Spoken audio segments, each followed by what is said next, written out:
Hola, gracias por estar en esta charla. La pregunta motivadora de esta charla es: ¿por qué hay tan pocos representantes de los trabajadores en los tres poderes del Estado? Y yo lo resumí fundamentalmente a lo que serían los legislativos, que es donde creo yo tenemos más posibilidades y deberíamos tener mayor participación. Por supuesto que también en los ejecutivos y por qué no en el Poder Judicial, porque muchos de nosotros podemos estudiar y recibirnos de abogados o tener una profesión. Eso no va a hacer que dejemos de formar parte de la gran familia de los trabajadores. La gran familia de los trabajadores somos la abrumadora mayoría en todo el mundo. Miles de millones de seres humanos conforman la clase trabajadora a lo largo y a lo ancho de todo el planeta. Y en nuestro país somos millones.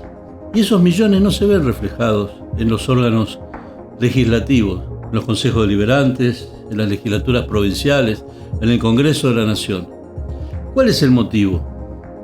Yo voy a intentar tirar algunas ideas o intentar acercarme a este problema, pero para eso primero vamos a hablar de qué es el sindicalismo, porque en definitiva los trabajadores, si podemos llegar a tener alguna fuerza, va a ser a través de nuestra organización propia, la organización que los trabajadores nos damos en nuestros sindicatos.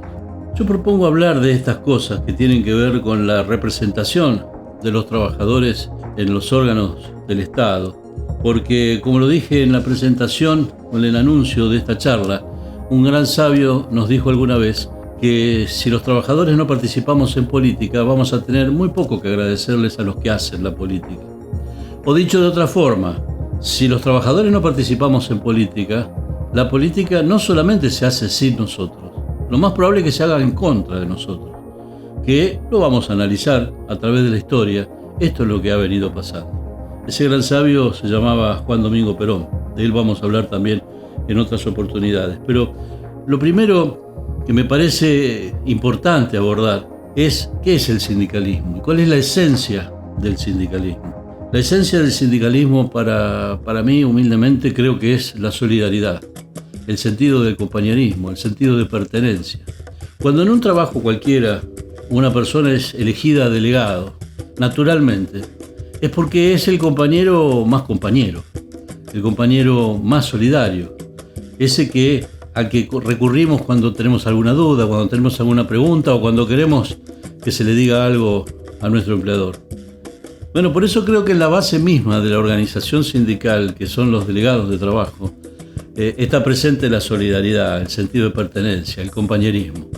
La solidaridad es la esencia del sindicalismo y la solidaridad nos permite generar algo que podríamos definir como la voluntad colectiva, la voluntad de un conjunto de personas, de hombres y mujeres que impulsan una medida, que impulsan un proyecto, impulsan una idea.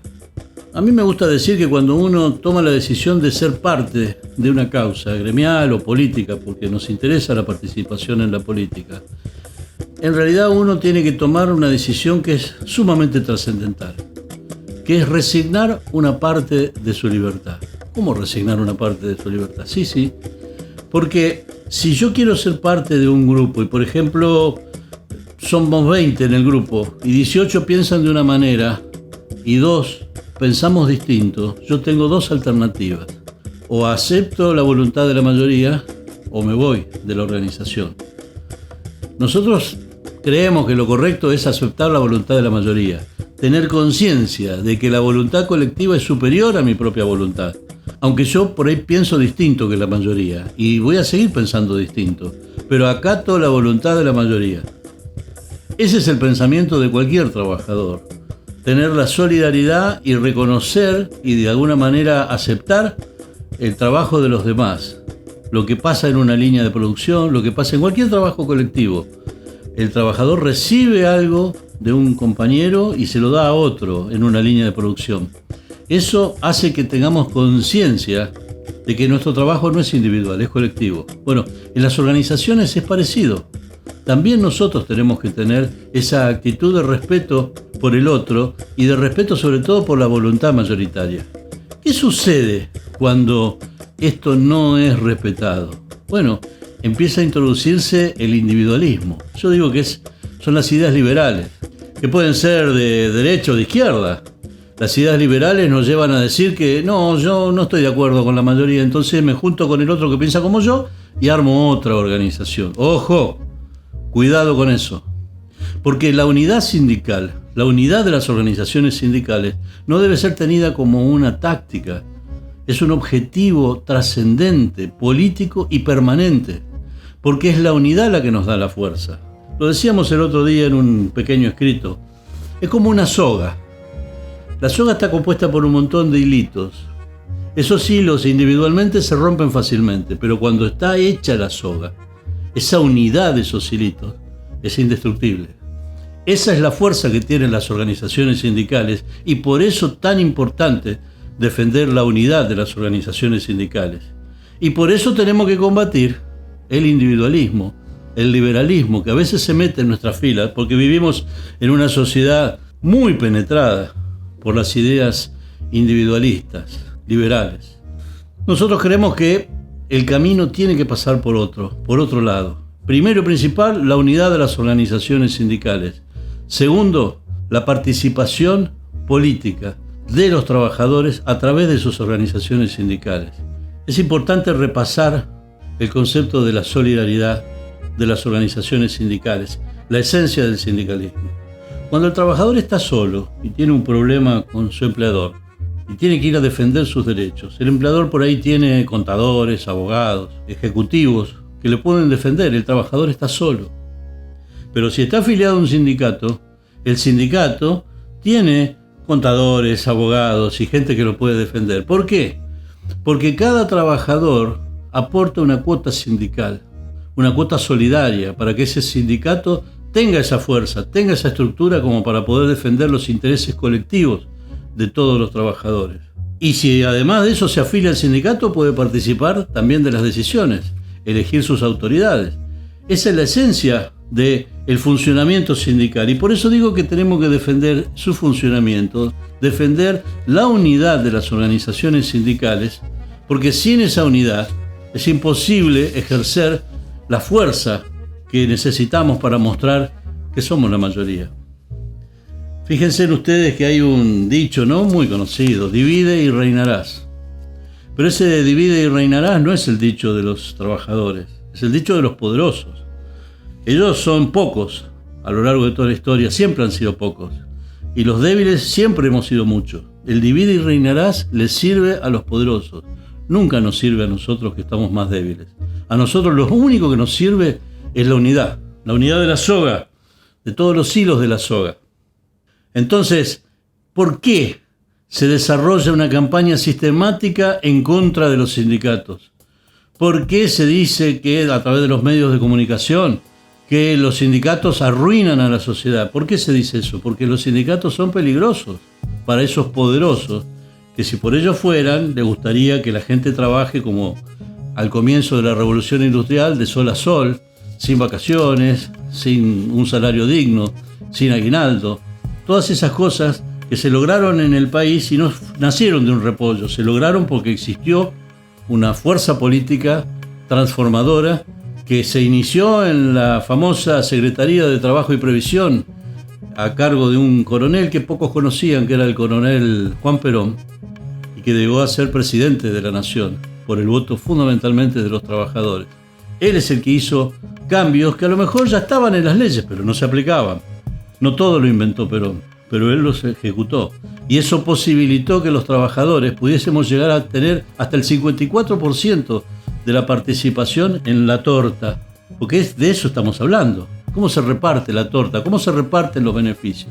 En la década del 70, cuando todavía vivía el general Perón y todavía seguía, digamos, de alguna manera la inercia de todo lo que había logrado el peronismo, un trabajador, se lo pueden preguntar a la gente mayor, un trabajador de cualquier actividad, tal vez rompiéndose el lomo, haciendo las extras, pero ese trabajador podía comprarse un terrenito, podía empezar ladrillo tras ladrillo a construir su casita y podía salir los fines de semana a comerse una pizza con su familia. Eso hoy cualquier trabajador no lo puede hacer. ¿Qué pasó en el medio? En el medio pasaron muchas cosas. Pasó la dictadura genocida que mató miles de militantes sindicales jóvenes. y que además transformó la realidad de manera tal que ese 54% pasó a ser menos del 20% al finalizar la dictadura. Y todavía seguimos remando, porque cuando discutimos salarios, discutimos contra la inflación, pero no discutimos contra la torta, cuánto es el porcentaje que le corresponde a la mayoría.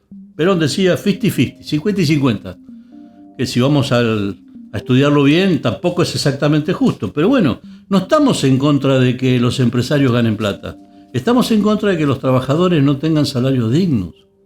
Y eso solamente se puede lograr con la unidad sindical de cada organización y la unidad en una sola CGT. Ahora bien, ¿alcanza eso? No, creo que no. No alcanza porque tenemos que tener expresiones y la posibilidad de que los trabajadores organizados participemos en política. Y no quiero, todos saben, soy peronista, pero no estoy diciendo que necesariamente tiene que ser a través de un partido en particular. No importa el partido. Lo que importa es que nos den participación y que podamos acercar nuestras ideas y que podamos discutir no solamente salario, queremos discutir planes de vivienda, queremos discutir sobre la educación de nuestros hijos, queremos discutir sobre el desarrollo demográfico del país, sobre la defensa nacional, sobre la ecología, sobre un montón de cosas. Los trabajadores tenemos derecho a poder opinar sobre todas esas cosas, pero necesitamos tener representantes en los órganos del Estado para poder hacerlo. Bueno, de eso se trata, de que tomemos conciencia de que tenemos una fuerza inaudita. Perón decía, los capitalistas, que son un puñado, organizadamente pudieron hacer todo el mundo que hoy tenemos. ¿Qué mundo podríamos tener si los trabajadores organizados, que son la mayoría, pueden ejercer la política y diseñar una nueva sociedad, mucho más justa, más equitativa, en donde no existan los privilegios, como decía el general, los únicos privilegiados que sean los niños? Creo que en nuestro país estamos en la antesala de la discusión de la reorganización del movimiento obrero. Y la verdad que simplemente quiero hablar en términos generales. Cada uno sabrá si se ve afectado, y pido disculpas de antemano si alguien se siente ofendido. Pero voy a tomar un ejemplo, hablando del tema de la unidad, porque si es importante la unidad en cada uno de los sindicatos, es mucho más importante todavía la unidad monolítica del movimiento obrero en una sola CGT. Voy a tomar un ejemplo de un compañero, un amigo, no es mío, pero a mí me sirvió mucho y espero que te sirva a vos también para pensar sobre esto. A uno le puede gustar o no el intendente que le tocó, le puede gustar o no el gobernador, le puede gustar o no el presidente, puede haberlo votado o no. Ahora, ¿qué pasaría si yo digo, bueno, yo no lo voté al intendente y no me gusta su gobierno, entonces me junto con varias vecinales de los barrios y armo una coordinadora de vecinales en lucha y no nos desacatamos, no le vamos a aceptar la autoridad del intendente? ¿Qué pasaría si no me gusta el gobernador y me junto con los intendentes de mi mismo palo y armo una especie de coordinación de municipios opositores y pido una parte del presupuesto? ¿Qué pasaría si esto lo llevo a nivel nacional? Se juntan los gobernadores que no están de acuerdo con el presidente y arman una liga de gobernadores distinta, un subpaís. Son locuras, aunque a veces hemos visto algunas locuras de los políticos, pero son locuras y cosas irracionales que cualquier individuo rechazaría. Le parecería una barbaridad. ¿Cómo vamos a hacer eso? Eso que parece una barbaridad y que naturalmente nos parece una barbaridad y es aceptada en el terreno como una barbaridad en el terreno político, ¿por qué no la vemos como algo malo en el terreno sindical? Resulta que, por ejemplo, la izquierda permanentemente ha armado sindicatos paralelos para disputar en lugar de participar dentro de los sindicatos y dar la pelea adentro. Van a decir que porque somos burócratas, todo lo que ustedes quieran. La verdad es que todos los gremios poco a poco están teniendo un recambio generacional, un recambio de dirigentes. Y la única manera es participar adentro, no armando otra organización. Nosotros creemos y estamos profundamente convencidos de que la unidad sindical y la participación política de los trabajadores es indispensable para poder hacer una sociedad más justa. Así que para el final dejé esta reflexión. Se habla mucho de que la política es algo sucio, que es algo feo, que es una mala palabra. Yo digo, pensar que la política es una mala palabra es como pensar que el oxígeno es una mala palabra. El oxígeno lo necesitamos para respirar, para vivir. La política también, porque todo lo que pasa en nuestras vidas está atravesado por decisiones políticas. La mayoría no las tomamos nosotros y ni siquiera hemos podido participar de esas discusiones y de esas decisiones. Por eso mi invitación no es a que creas en mí, o a que creas en un partido político determinado, aunque sabés cuál es mi pensamiento. Quiero que creas en vos. Quiero que creas en tu capacidad para cambiar las cosas, porque tenés esa fuerza, pero no en soledad, no individualmente, sino colectivamente, en unión, unidos con tus compañeros de trabajo, en tu sindicato, por rama de actividad. Ese es el modelo que nosotros debemos defender. Y desde allí dar la pelea para que en poco a poco empecemos a obtener espacios que alguna vez tuvimos bastantes, no mayoritarios, pero hemos llegado a tener casi 30 diputados nacionales en su momento.